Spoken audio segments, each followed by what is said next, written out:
והקדוש ברוך הוא מצילנו מידם, והקדוש ברוך הוא מצילנו מידם, והקדוש ברוך הוא מצילנו מידם,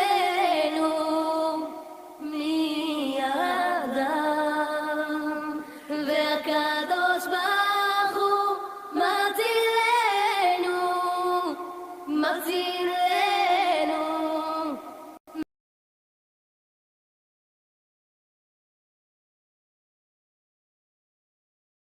אבותינו כפי שאמרה לאבותינו ולנו, שלא אחד בלבד עמד עלינו לכלותנו, עמד עלינו לכלותנו, והיא שעמדה לאבותינו, והיא שעמדה לאבותינו ולנו, שלא אחד בלבד עמד עלינו לכלותנו, עמד עלינו לכלותנו, והקדוש ברוך הוא מצילנו מידם, והקדוש ברוך הוא מצילנו מידם, והקדוש ברוך הוא מצילנו מידם, והקדוש ברוך הוא מצילנו מידם.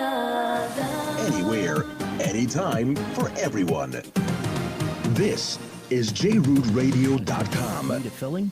Not sure where to go or who to trust? Visit Dr. Yehoshua Cantor, General and Family Dentistry.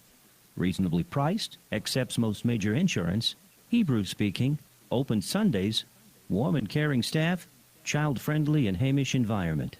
Call them at 718-972-2970. Dr. Yehoshua Cantor, gentle and attentive care. 718-972-2970.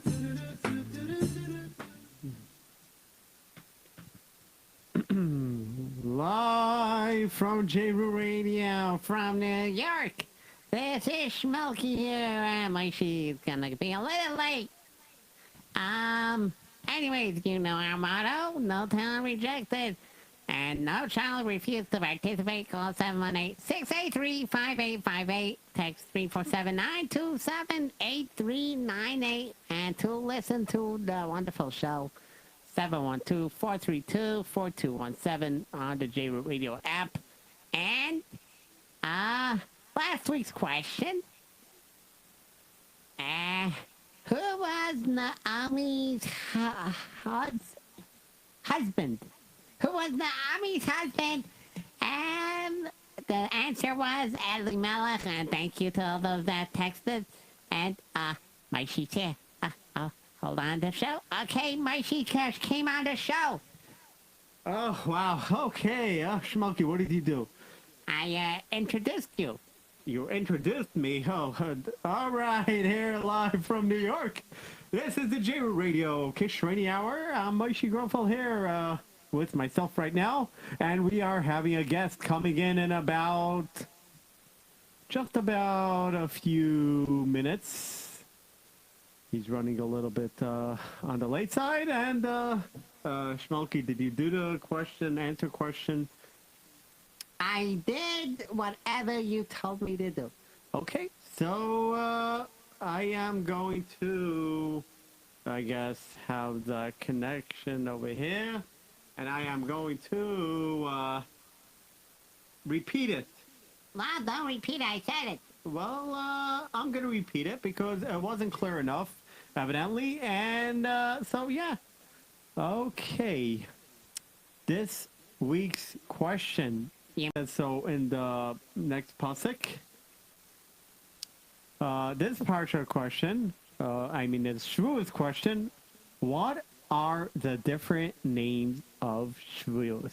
We want to know what's the different names for Shavuos. There's a few different names. There's different, I'm not going to say them because otherwise I'll be giving you the answer. If you know the answer, you can text it in.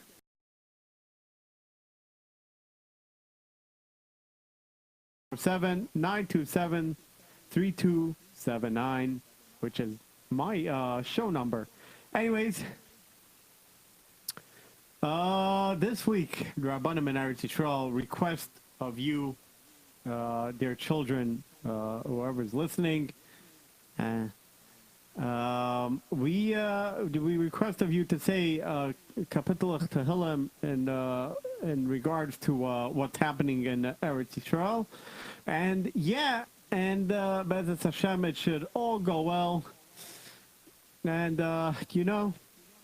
Pesach Sheni is coming, and that is actually what our guest speaker is going to talk about. Our guest, who's going to be coming in a few minutes. So he's going to talk about Pesach Sheni. But I do want to talk about, Lag BaOmer is coming up. And, we are going to have a special guest on Lag BaOmer right here on Jroot Radio, Kishroni Hour. We are going to have a beautiful show, and we're going to have a wonderful guest. And hopefully he is going to be able to do some great things for us. And even if not, that's terrific. Anyways, so I do want to say, we're going to have a guest next week. Lag BaOmer, a special guest.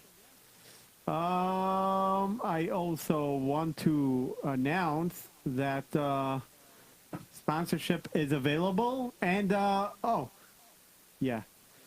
have a chesed fund for Jroot Radio, and you don't even have to go to the website anymore. We go to the chesed fund, and for those who want the link, please text 347-927-3279, and I'm gonna give you the link. Okay, so we are finished with the questions.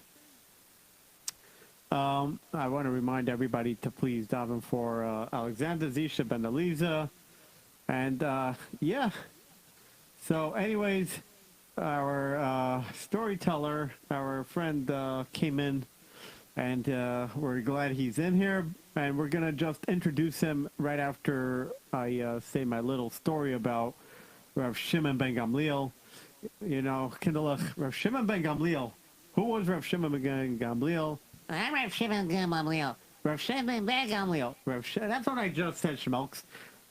Rav Shimon ben Gamliel, he was the head of the Sanhedrin, a very wise leader. He was a Nazi in those days. Well, one day he told his attendant, Tovi, go to the market and buy me something good to eat. Well, so the attendant left, and he purchased a tongue. Now, Kindlech, you may be thinking, what is he doing? The best part is buying a tongue? A tongue? Is he for real? And well, he showed her, the attendant showed Rabbi Shimon ben Gamliel the tongue. Excellent, said Rabbi Shimon ben Gamliel. Now, go back to the market and buy something that's not good to eat. And Tovi was surprised. Now Rav Shimon quest, but okay. He goes back to the marketplace. What should I buy? What thing should I buy? Well, what did we buy over here? He bought something really interesting. And he bought this bad food. He entered a butcher shop and he ordered another tongue. So, and he returned them to the Rav Shimon ben Gamliel. Rav Shimon ben Gamliel said, I don't understand. Well, I do understand, but when I asked you to buy something good to eat, you bought a tongue. And then I send you a second time something bad to eat, you also come back with a tongue. You know? Tuvi said, the attendant told Rav Shimon ben Gamliel, well, you know, sometimes a tongue is used for good, and sometimes a tongue is used for bad. But when a tongue is used for the good, that's terrific.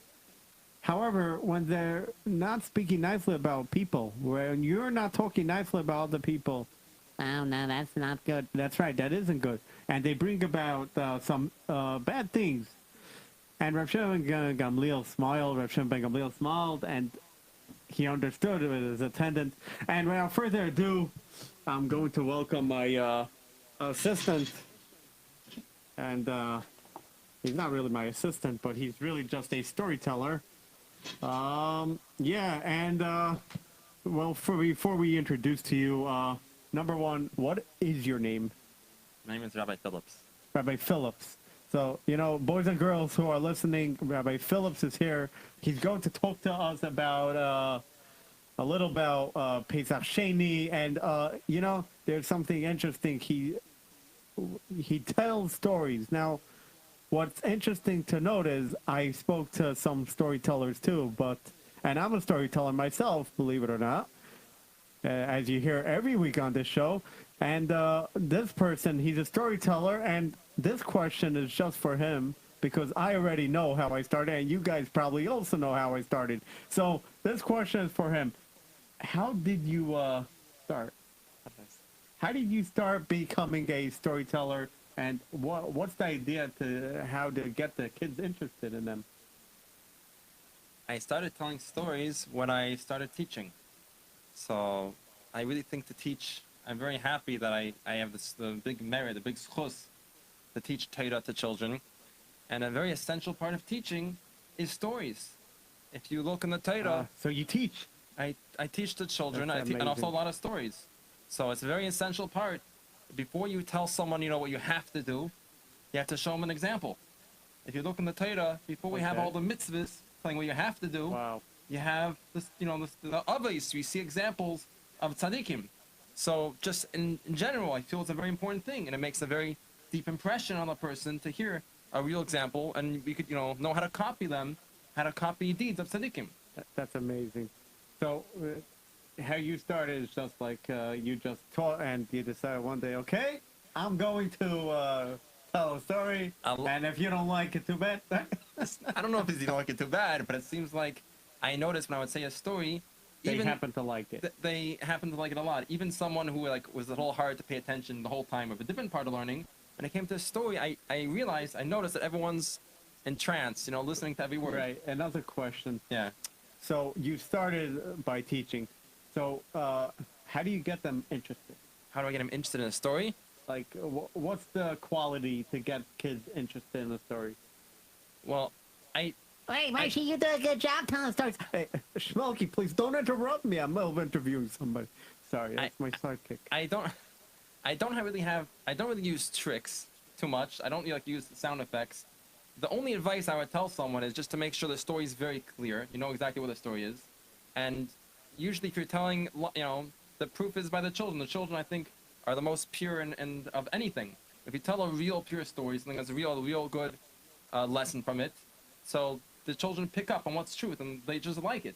I don't have any sound effects or any things, and the children just like to hear. They hear all real facts, real things. You know, I know this wasn't planned, but can you tell me something? You're a teacher, right? Yeah. So when you teach, so you must know something about Lag Baimer. Yeah. A little bit about Okay. something Lag Baimer. You don't have to tell a story about Lag Okay, Baimer. okay. But just some, you know, what you know, Kids, I understand you might have a question, but I always had this question, and I think he may have an answer. Rav Zalman might have an answer to this question. Well, I always wondered why we always have a bonfire. What does a bonfire have to do with Lag Baimer? You ever had such a question in your mind? I have a question. I have a question sometimes. I could tell you a little bit more about Lag Baimer in general. The bonfire, I'm not sure. I have to get back to you on that one. Okay. Well, I might have a good answer to that.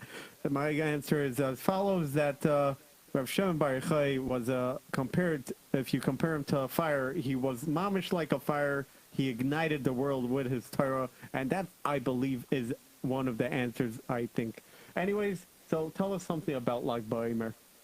It says they told the Rishon ben Yochai from heaven, from Shemayim, is that with this sefer you wrote, the Zohar, the Jewish people are going to go out of Galus, go to Mashiach with mercy. That's the whole reason why the world was created, from Bereshis, from the beginning. But there's different ways it can happen. It says that if the Jewish people deserve it, they go flying on the cloud with the big miracles. If we don't deserve, then it could come, Mashiach could come like on a donkey, like in a not as spectacular way. But the fact that people learn Rav Shimon ben Yochai's teaching, which is the deeper parts of the Torah, and it inspires us to serve Hashem the right way, so it makes that when we serve Hashem in a way, in a beautiful way, in a way of beauty, Hashem gives us everything back in a beautiful, amazing way. This is an unbelievable explanation. I never heard this one before, but anything else? Like, Kendall, talking about Lag Baimer next week is Lag Baimer, and I am having a special guest. I'm sure you know him, 8th Day. Okay, I heard of him. You weren't supposed to tell that. Yeah, that's right, Shmelkan. Look at that, I told. Another thing about Lag Baimer, what I'm going to tell you guys, is Rav Shimon Bar Yochai, he was in a cave for many, many years, and the whole story is that he was, because of the Romans, came to look for him, and he was in a cave for many, many years, and all he did was learn. He never got bored? I don't know. I wasn't on his level, and I wasn't around then, Schmelks. Okay, well, I guess you should go back to the interview. Oh, we're going to go back to the interview. Okay. So, now we discussed... discussed Lag Baimer. Yes, I discussed Lag Baimer, and we discussed Lag Baimer. So, now we're going to discuss... Shmelky, what do you want to discuss? I want to discuss about Pesach Sheni. Oh, Pesach Sheni? You like Pesach? Yeah, I like Pesach, but I don't like Sheni. Oh, you don't like Sheni? Okay. So tell us, what is Pesach Sheni? No, I'm not going to ask you that. Fine, you have something about Pesach Sheni, I heard, right? You had something prepared, like a big story, right? Yeah. First, we could discuss Pesach Sheni a little bit. Let's talk about what is Pesach. For the kids listening, Rav Zalman Phillips, he's a teacher, and we are now going to talk about Pesach Sheni, one of the little bit of it's a Yom Tov, we don't say Tachnun, and it's a little bit like Baimer, but it's Pesach Sheni is for we're going to discuss right now. Yeah, what is Pesach Sheni? And obviously I know, and hopefully you kids listening, you know, and hopefully you people watching on here, you know, because if you don't know, then we're gonna have to go back to Torah learning. Okay, go ahead. Well, just in short, the story that happened, and then how it applies to now, is when the Jewish people left Mitzrayim, so when it came time to bring the Korban Pesach, some people were impure, they were tamei, for either different reasons. Could be they were taking care of Yosef, or they're different mitzvah, and they had a baby. Who had a baby? I don't know. Okay, Shmelky, so don't talk. Someone who's I know, right? Someone who's tamei, he can't bring a korban. So they came to Moshe and said, Moshe, it's not fair. We want, we don't want to allow to, but we want to bring a korban. We want to bring the Korban Pesach. So Moshe went to Hashem, and Hashem said, yes, I'll give you another chance. Hashem was happy with the request that they wanted to do more mitzvahs. So Hashem said, even someone who is tamei, I'm going to give you a second chance. And that's like a lesson for forever for us, is that Hashem's always throwing us, a second chance. Even someone who, you missed the first time, you missed the boat. Oh, am I lost? Is it given up? No, it's not given up. A person who wants to return to Hashem and wants a chance to do another mitzvah, wants to do another good thing, Hashem said, I'll make a new opportunity. I'll always give a person who wants to come close to Hashem a chance to do another mitzvah. So, Kedalach listening. So, if you sometimes do something a little, chas v'shalom, something that's not so good, you can always, Hashem is always waiting for you to return. And that's what Pesach Sheni really is about. Pesach Sheni is about having a second Pesach because, unfortunately, there were Yidden that were Tama. They had different things. They were either had a baby, they were Tama of, there were different Tamas. And, they touched Yosef's thing. So, yeah, there were different reasons upon it. I'm not going to go into it. But, yeah. And we're going to get back to... about nowadays, if you just think, nowadays we didn't bring a carbon Pesach this year. So, nowadays, what should we think about Pesach Sheni? Well, now we should think, listen, the Yidden back then, they couldn't bring a carbon Pesach. And what do? They said, we want a chance to do another mitzvah. Mm-hmm. So nowadays, I didn't bring a carbon Pesach this year. I don't think anybody did. So if we daven to Hashem, we bring a carbon Pesach. We want the Beis HaMikdash. We want to do all the mitzvahs that we don't have now when we're still in Galus. So Hashem likes that. When we ask, we want to do more mitzvahs and we want Mashiach. And Hashem likes our request and He was going to bring Mashiach very soon. Especially, Hashem. You know who's the most powerful of anybody? Take a guess. Hashem. But who out here in the world? Who's the most powerful? Well, you know what? Boys and girls, I'll if give you you hands. know the answer to that question, Raise your who's hand. the most powerful? Raise your Now, hand. who's the most powerful? Whose phillips are the most Raise powerful? your hand. You can text it into the studio or to me at 347-927-8398, 347-927-3279, and we are going to give you a free CD. How does that sound? Free CD from who? Well, Bez Hashem, hopefully I come out with a CD. You don't have any stories. I got plenty, Schmokes. So let's go back to Pesach Sheni. So nowadays that kids out there, you guys know who's the most fields are powerful because I also know that. But I'm making you guys guess. Anyways, let's go back to Pesach Sheni. And I believe you have something like real good story I heard. Story? Right? Yeah. Okay. Pesach Sheni is connected to Tshuva, so we can fix up. And also, we're in middle spheres of emor. We're getting ready for Shavuos. So in Shavuos... You know, that's another thing I never discussed. Spheres of emor. How did the thing Spheres of emor come up on?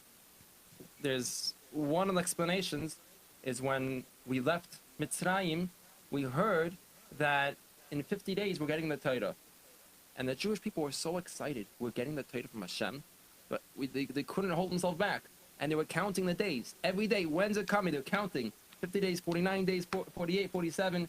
And so now also, every year when we come to Shavuos, we're again getting the Torah in a greater way, in a higher way. Because the Torah is unlimited. So we're so excited. We're counting the days. When are we going to get the Torah again? That's Wow. one explanation. Interesting. Okay, so when I hope Bez Hashem soon we're going to receive the real thing. Yeah. Okay, so that was Sphere. So somebody once told me about where Sphera were sad that Rabbi Akiva is a bit it's a small Avelis that. You kids out there, if you know why we are a little bit of Avelis, a little bit of being mourning, why are we sad? We're not spiritually sad. We're sad about what happened, and there's a big lesson to learn out of that, but I'm getting carried away because we're talking about Pesach Sheni, which is a holiday, which is a Yom Tov. So let's go to the story, straight to the story. Yeah, I love stories. Of course, Shmelky, that's why I invited you here. So Shavuos is also the yahrzeit of the Baal Shem Tov. So this story has a lot packed in. It has Tshuva, Baal Shem Tov. It also has a storyteller in there. So I really like the story. I'm sure the children will like it too. And yes, Bez Hashem, I will be coming out with a CD. Unfortunately, not at the time. I don't know when, but yeah, it is in the making. Yes.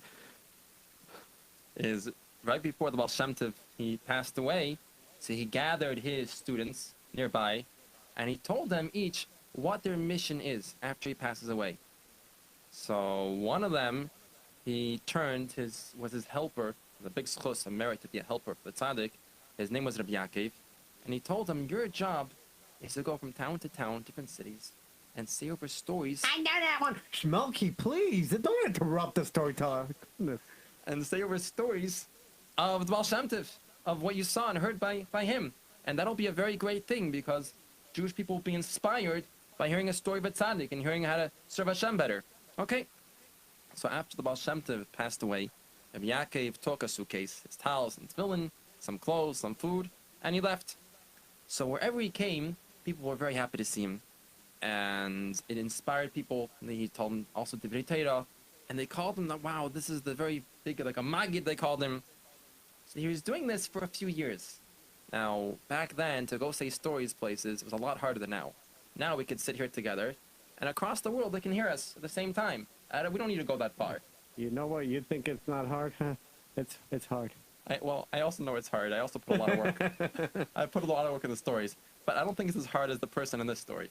You have to travel around with a horse and wagon for weeks to get places. So you think he had an easier time because he traveled around?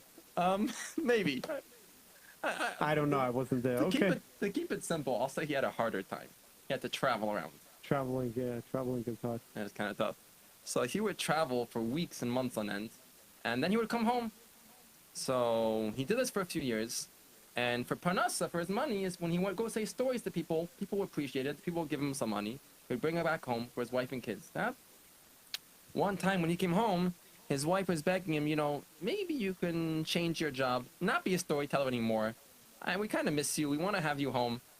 So he said, I also would want to be home, be around my family more, but this is my special mission I got from the Baal Shem Tov. So until I get some kind of sign from Shemayim, then I'll stop. But until then, I'm going to continue. So again, he went on another trip, and this time he got his sign on this trip. He was coming, he came up to the border of Italy. He was almost going to go back home. Wow, so how did you get the story? That's interesting. Wait, I never saw this part of the story. Okay.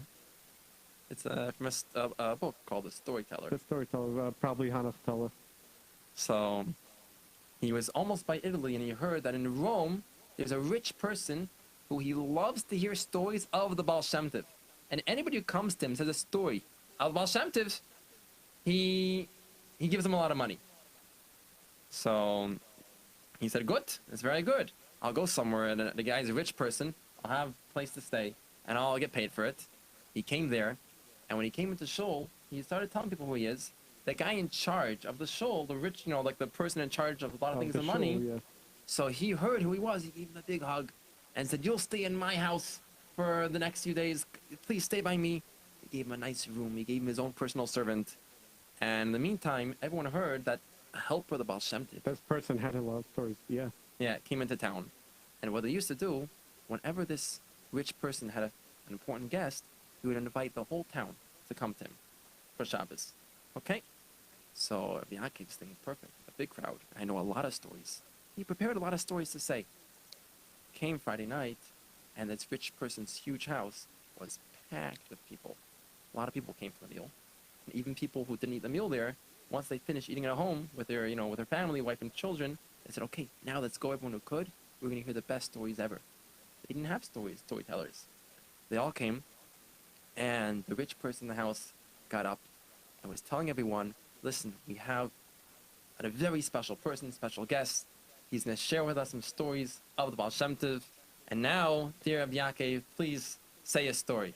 Okay, I'm gonna... Shmulky, not you. So what happened? Rabbi Yaakov just opened his mouth to say a story, and he went, maybe I could show you, went up. Just froze. His mind went blank, like a blank piece of paper. So for those kids who are listening and you're not getting so much the story, basically this traveler, he was a student of the Baal Shem Tov, and he went from place to place, and he's now by this rich person's house, and they asked him to say a story, and his mouth froze. His brain. And this is forgot where everything. Now we're up to that part where the freezing. Yeah, his mind went blank. He couldn't remember a thing. So everyone's looking at him. They're staring at him like, why is he quiet? Why isn't he saying anything? So he's all embarrassed. And people are looking like, is this guy real? Is this guy a faker? He's just pretended to be a storyteller. He's not saying anything. Maybe he wanted a free place to stay in a rich guy's house. So the only person who was calm was the rich man. He said, oh, don't worry. It happens sometimes. It's probably a long trip. Let's sing some Shabbos mitters. Okay? So everyone was wondering what happened there. Poor Yaakov, He was so embarrassed. He didn't know what happened to him. It never happened such a thing. He forgot every single story. He knew that so many stories. He went to his room, and he couldn't believe what happened. He was crying away, and all of a sudden, like a big light, his mind, all his memory came back. He said, oh, thank you, hey, the Tzaddik Baal Shem Tov, thank you, and he fell asleep. So the next morning, he told his host, my memory came back. Ah, wonderful, I knew what happened, it's fine, good. So by the Shabbos meal today, I'm sure you'll say stories. To make a story short, came right after the chalent. He's supposed to speak. Same thing happened. He's about to speak. His mind went blank. But this time, everyone's looking at him. This guy's a faker. What happened here? Can't say any stories. So the only one, I said, oh, don't worry about it. He was embarrassed, right? Yeah, Yaakov was very embarrassed. He couldn't believe it. So, but he said, oh, don't worry. There's another Suda coming up. Maybe by Suda Shlishis, he'll remember something. The next Suda, again, couldn't remember anything. By this time, he had tears in his eyes. And most people by then didn't even show up. They figured this guy's a faker, doesn't have any stories, he's not a real storyteller. He tried to even remember the face of my tzaddik, the Baal Shem Tov, couldn't remember a thing. Shabbos was over, and the rich man said, maybe you remember one story? He said, I don't know what to tell you.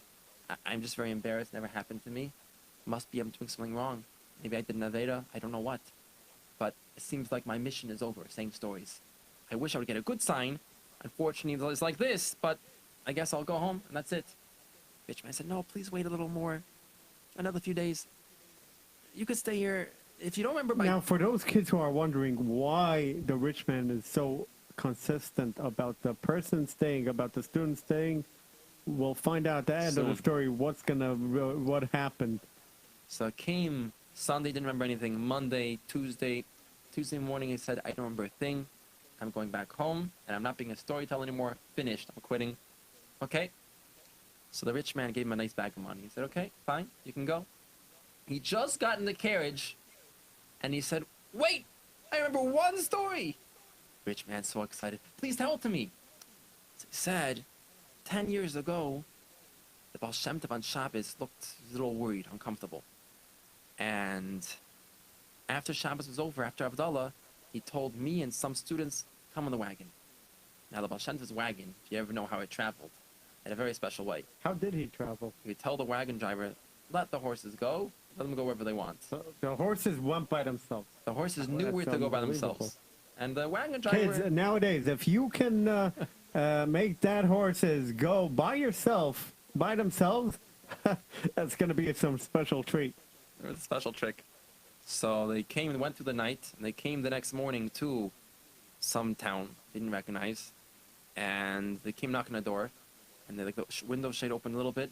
They said, you're Jewish, what are you doing here? You know how dangerous it is? The priest makes a big speech. It's right by their holiday. And after their speech, they come and they attack us. It's very dangerous. If they see you, they're gonna do something to us. So they let him inside the house. They closed the doors, locked it. Quick, this is scary.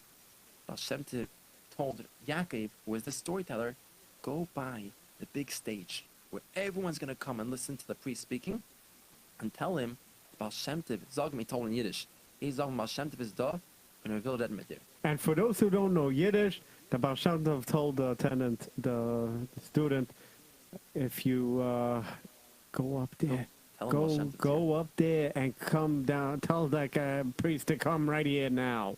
So people in the house were screaming, you do that, so dangerous, they're gonna beat you up, what's gonna happen to you? He said, I wasn't scared. Baal Shem Tov told me, I'm gonna do it. He went, and just when there were so many people there, no one looked at him, just when this priest was getting up the steps to go give his speech, which usually he would say not nice things against the Jewish people when he'd give his speech, he told the priest in Yiddish the same words, the Baal Shem Tov is here, wants to speak to you. And the priest answered, I know, ich weiß, after my speech. The question for you kids to figure out, how did this priest know? How did he know Baal Shem Tov was there? And he answered Yiddish also. So he went back to Baal Shem Tov. Baal Shem Tov said, no, again in Yiddish. Tell him he has to come right now. So again, he went through the whole crowd, and this priest in the middle speaking, he pulled on his rope and said, Baal Shem Tov said, you have to come right now. So the priest had a little bit of a shock look on his face, said, okay, excuse me, people, I have something very important to do. I'll be back. And he followed Yaakov, went into that house, He went into a private room with Baal Shem Tov and was there by himself for a few hours. Afterwards, the priest left and no one saw him again. But seems like that's the only story I remember. And the miracle is that they didn't attack the Jewish people.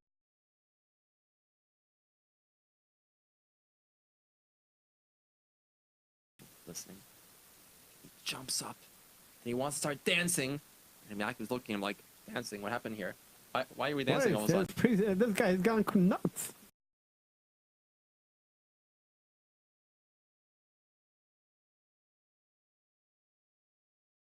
You said this story right.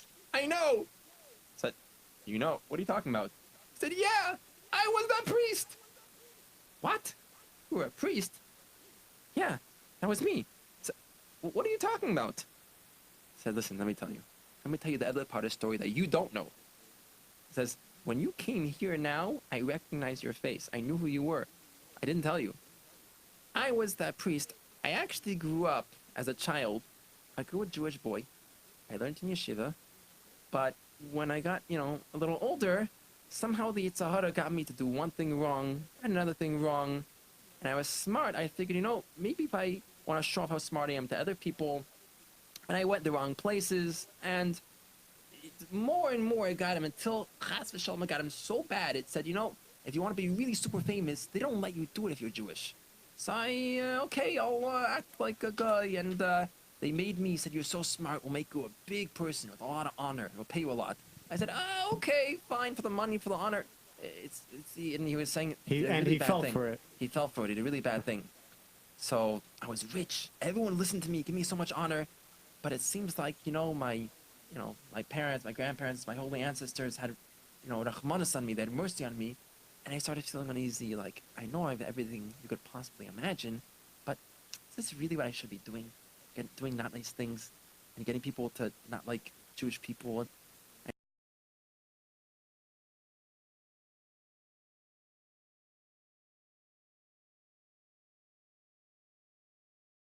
Said, my name is Yisrael Baal Shem Tov, and I want to tell you that you have to go back to be Jewish. So, in the dream, I screamed at him. I said, leave me alone! And I woke up. I said, okay, that was just a dream. Let's forget about it. Okay. Then, my dream came back. This time he said, no, you are Jewish. You are doing what you're doing now. So after that, I woke up.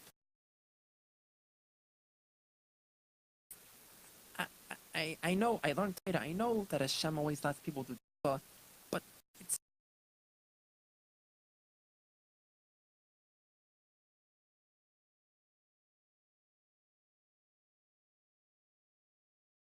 gonna give this big speech.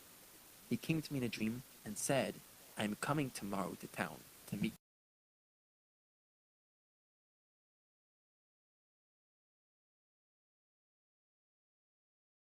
I saw him a few times in my dream, but I agreed to go see him. That was a very hard thing for me. But once I was with the tzaddik in the room, he helped me break the Yetzer Hara and break all the not nice things I was doing until now. Wow. And he helped me do them. I did a lot of not good things in my life.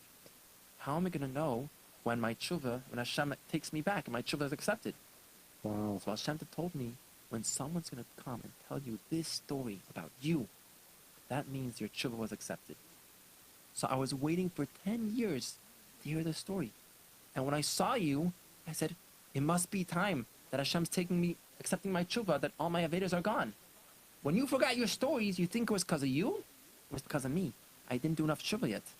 Now that you finally remembered, it must be a sign that in Shemayim, they accepted my tshuva now. So now your job as a storyteller is finished, and I'm going to give you a present. I'm a very rich person, and I'm going to give you half of everything I own, all the money I have. And now you can go home, and I'm sure you know how to use out the money for the right way to do mitzvahs, and you don't have to be a storyteller anymore. Wow. So you said how the story has to do with Pesach Sheni. Yeah. So how did it have to do with Pesach Sheni? Is this person, you think he did a lot of things wrong. He grew up, his parents taught him right, and he was learning Torah, but then he decided all by himself, I want to do something wrong. I want to listen to the Yetzer Hara. He went totally away the wrong way. And then what happened This person was in the worst place, and they gave him another chance to come back and do tshuva. So, meaning he came back, so therefore therefore it's like Pesach Sheni. Pesach Sheni, Hashem gives a person a second chance to do the right thing. All right, I mean, okay. You got it? Yeah, second Any chance. other questions? All right. Oh. So, all right, wow. Now, Kinderlach, those listening to that story, if you didn't really get the whole story, so I'm going to say it in my own words, and he's going to correct me if I'm wrong. So basically, the story was that this person, the student of the Baal Shem Tov, came to this Oisher, the rich person, and said he has a story, and this Oisher started dancing away, singing, not like that, of course, but yeah, whatever he was singing, and the student said, okay, and they put him up for Shabbos, and Shabbos night comes, student looked around. This is my version, not Zalman's. Zalman's version is much better than mine. But my version is, he looked around.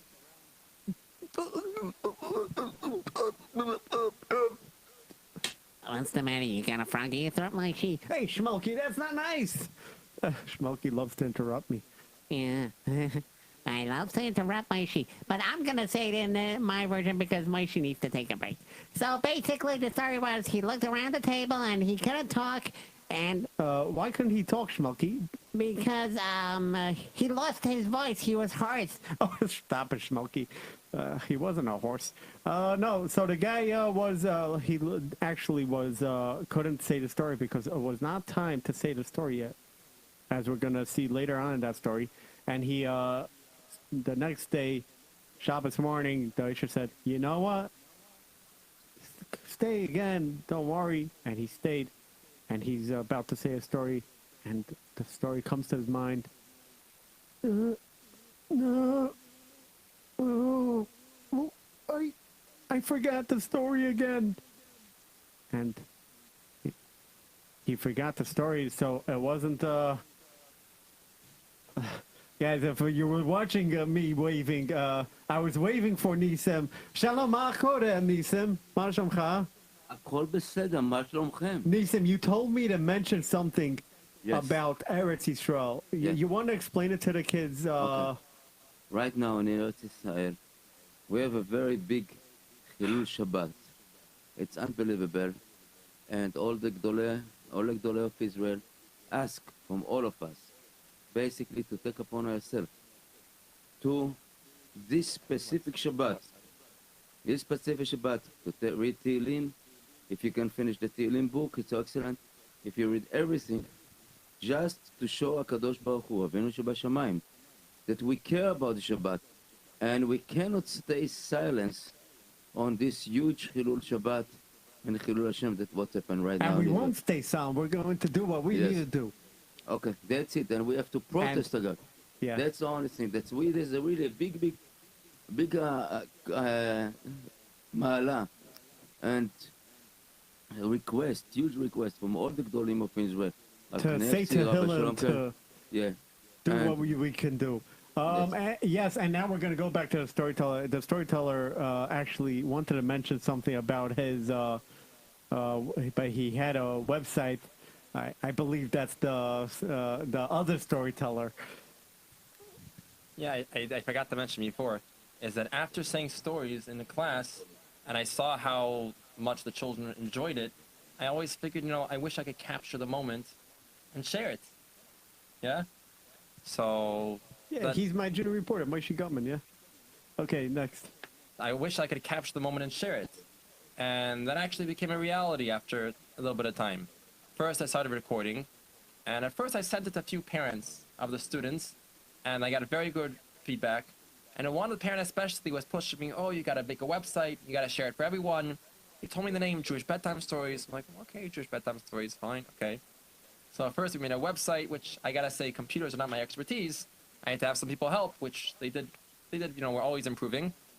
And afterwards then someone told me, for children, it's a little hard sometimes to always be on the computer, maybe get a phone line. So we got a phone line too. You got a phone line? We have a phone line. Because you could listen either by a computer or even by calling on the phone. The phone number. That's very interesting. 718-682-2777. So what is that? That's the listening in line, like you can listen in live, or Should I what? show you? No, not over here, no. but maybe later on. Okay. You can. There's a whole options. You can listen to. There's a whole options So of stories. what's this website name? JewishBedtimeStories.com. So, okay, for those who are listening, if you own a Naki radio, Jewish Bedtime Stories, It's on Naki Radio. is that your thing? Yes. See that? Boys and girls listening through that Naki radio. If you get that Naki radio, well, you can actually get a free one. I'm going to be the sponsor this time. Of course, Nissim always tells me, I don't want you to be the sponsor. I have the guy who's going to do it. Nissim, nice try. This time I'm sponsoring the radio, and all right? It's on me. Nissim doesn't like it. Okay, Nissim, it's on you then. So the website is Jewish Bedtime Stories, and yeah, so that was the story. And of course, did my junior reporter call yet? Is he's supposed to call? No, I don't see. I got a request for junior reporter. You got a request for a junior reporter? Yeah, so I took his number. Yeah, all right, that's fantastic. Israel Mayer. Israel Mayer, oh. You know, boys and girls, if you want to be a junior reporter, there's another way. You could text me directly, 347-927-3279. I know it's a little similar to Jroot, and Baruch Hashem, Hashem was kind to me, and You got a good storyteller. yeah, I got a good storyteller. So you were mentioned Pesach Sheni, and now we're talking. We came to talk about Lag BaOmer. So now we're gonna talk about a little bit about Shavuos, right? I mean, right? Okay. So, all right. So, what story can we share from Shavuos? Do you know? Well, Some short one. something which is about Shavuos is when we came to Matan Torah, Hashem first asked the Jewish people, "How do I know you're gonna keep the Torah? How do I know you're gonna actually do it?" Yeah. They said, "That's a good question. We have very special avos, Avim, Yitzchak, and Yaakov. Isn't that something good? And they'll make sure we do it." And Hashem said, "That's not good enough. You might not be thinking about them." So he said, maybe our tzaddikim, Nevi'im, a bunch of different suggestions, and Hashem said, "No, it's not good enough." Until the Jewish people said, "Our children, they will guarantee make sure we keep the Torah." And Hashem said, "Yes, that's good.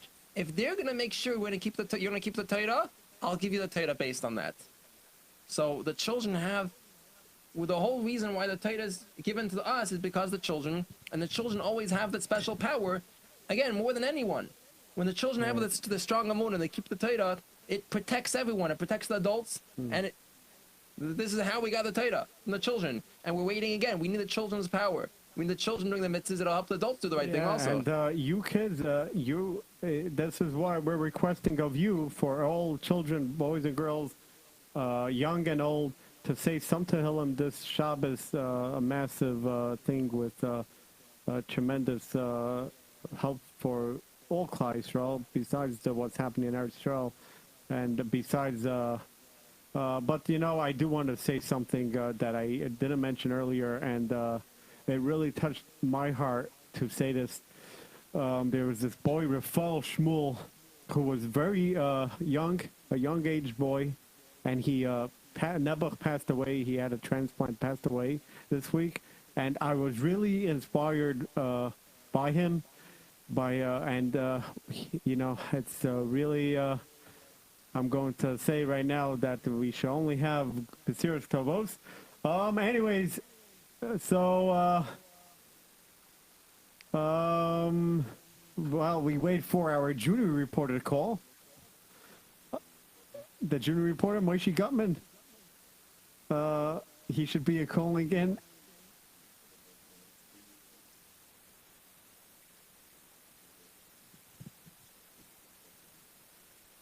And, okay, and I believe the junior reporter is here. Baruch Hashem. All right.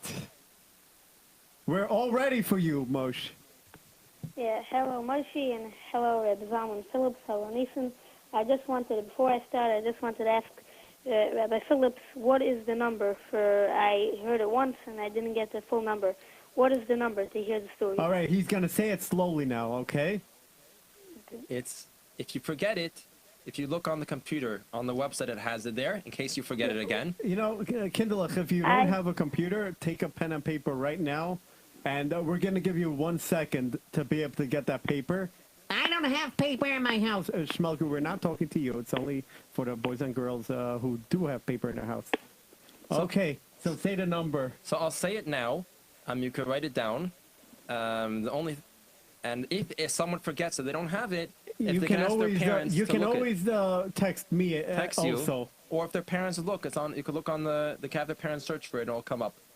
The only thing I'll tell you is that when the more children that call, we just make the phone able to take in more calls.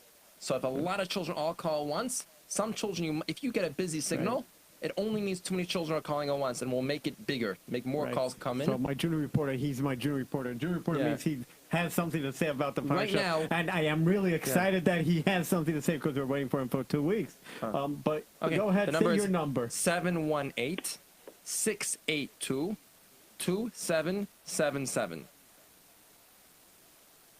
You got it? Yeah. All right, good. 718-682-2777. Okay, excellent. So now let's go to you, what you have to say now. Okay, this week I wasn't here I didn't call in for 2 weeks. Yeah, I know. We missed you here. It was getting very lonely. You probably noticed it was getting a little bit silly. No, Shmelk, it wasn't getting silly. It was a little bit boring. No, it wasn't boring. It was nice and comfortable. I fell asleep. Go ahead. So what do you got to say this week? Well, this week I decided to do on Gedolim stories, and I have about 2 stories and 1 little thing about the Sklana Rebbe. Now, there's a story that Mamash shows me of the Amshin of a Rebbe, his Ekes Hashem, and how much kavanah he has by davening. By his oldest son's bar mitzvah, the Suda took place at 4 o'clock in the morning. The Rebbe started davening Mariv at 2 o'clock in the morning, and he finished davening Mariv hours later. Now, if you ever daven Mariv with a minion, I'm talking to the boys and girls, and if you ask your father or someone, how long does Mariv take? Mariv, the most, could take about 20 minutes in shul, or 25 minutes. But it's amazing to see that the Amshin of a Rebbe actually davened for 2 hours Mariv, which just about Mariv the most could take a half an hour. That means you could daven 4 times Mariv in 2 hours, and it's something that really amazed me, and I tried to look up the Amshin of a Rebbe from such a story. The second story I saw was about Reb Chaim Kanievsky, the Gadol Adar, and the Saratayr. Level Achim, the famous Kiruv organization, had a private question and answer with Reb Chaim Kanievsky Shlita. The session took place in the middle of the night so that it could be viewed live by thousands of supporters in America. Before the question and answer session began, a lot of noisy work needed to be done in the house to set it up with video cameras and the necessary recording equipment. Since we would have people watching in America, they needed all these recording equipment and video cameras that they would be able to watch it live. And meanwhile, with all the setting up and all the noise going on, you would think that Chaim Kanievsky wouldn't be able to learn. He would just be sitting there and talking to someone, or he would just be watching them. But what do you think? Reb Chaim Kanievsky, the Saratayr, he didn't even care about the sound. He opened up a sefer, and with 1 second of looking into the sefer, the sound went away, and he was able to learn until the session started. The last thing about the Sklana Rebbe is the previous Sklana Rebbe. There was Mr. Adar. He was famous for a lot of nigunim. Everybody knew that he might want to walk around with a tape recorder in case the Rebbe goes somewhere and he right away wants to record a song. And one of the proof for such a story is that by his grandson's wedding, right away a song came to his mind. So he asked one of his gabam to bring him a tape recorder, and he immediately recorded it.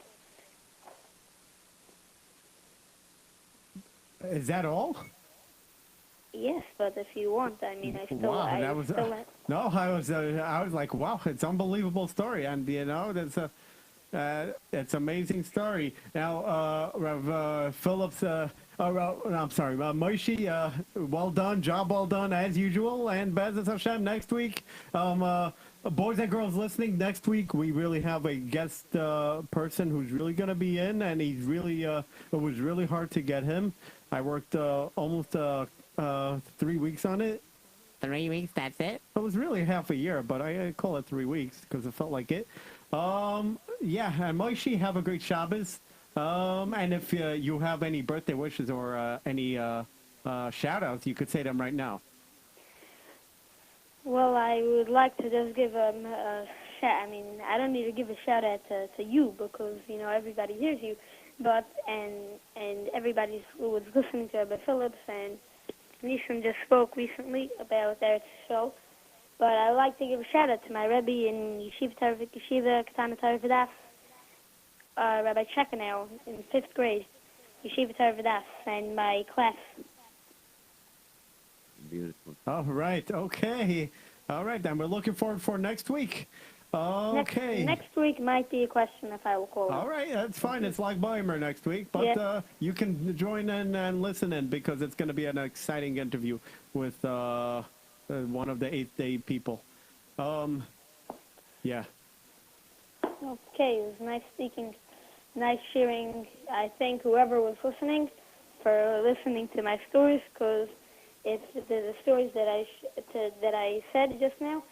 Because those stories, I think that from both of those stories of Reb Chaim Kanievsky and Damshan of a Rebbe, I think that everybody take a from it about, well, first of all, Reb Chaim Kanievsky, whenever you have a chance, even when there's noise, once you get into that habit and you right away start learning, there's nothing that could distract you unless you have something else anymore. Right. Good. If you have something that's noisy or someone's trying to talk to you, just go away for a couple of minutes and just focus on anything and start learning. Right. Well and you'll said. See how all right. You'll be able to. Well said. And all right, it's almost time for me to go, so I'm going to ask my riddle again. And Moshe Gutman, good job again. Shout out to you. Big shout out to Rabbi Chekanow, Chashuv Rebbe in Torah V'Daf, and I happen to know him. And a shout out from me, Moshe Grunfeld. The question was this week, what are the different names of Shavuos? Again, Kindlech, there are many different names. Now, you can answer 2 answers. You can answer 3 answers. You can answer 4 answers. You can answer even a 5th answer, because there, I believe, are 5 names. And the answer will be in next week's show. And if you want to know the answer really badly, you could text me 347-927-3279, and you can go to my Chesed Fund page. It would be a big help for JEWISH Radio and for all of us here, our hosts over here. We sit here, we prepare shows, and we do all this. We don't do it for ourselves. We don't have any fundraisers, but we need you. For those who are listening right now, we need you to fundraise for us. We do stuff for you. It's your turn to pay us back. And yes, and Bezos Hashem, we will be live again on the air. This has been the Kishroni Hour. Official Schechter is next, followed by some great shows. I'm Moshe Grunfeld. Don't go away. Some great things happening. Have a great Shabbos. And remember to count Sfida. Yes.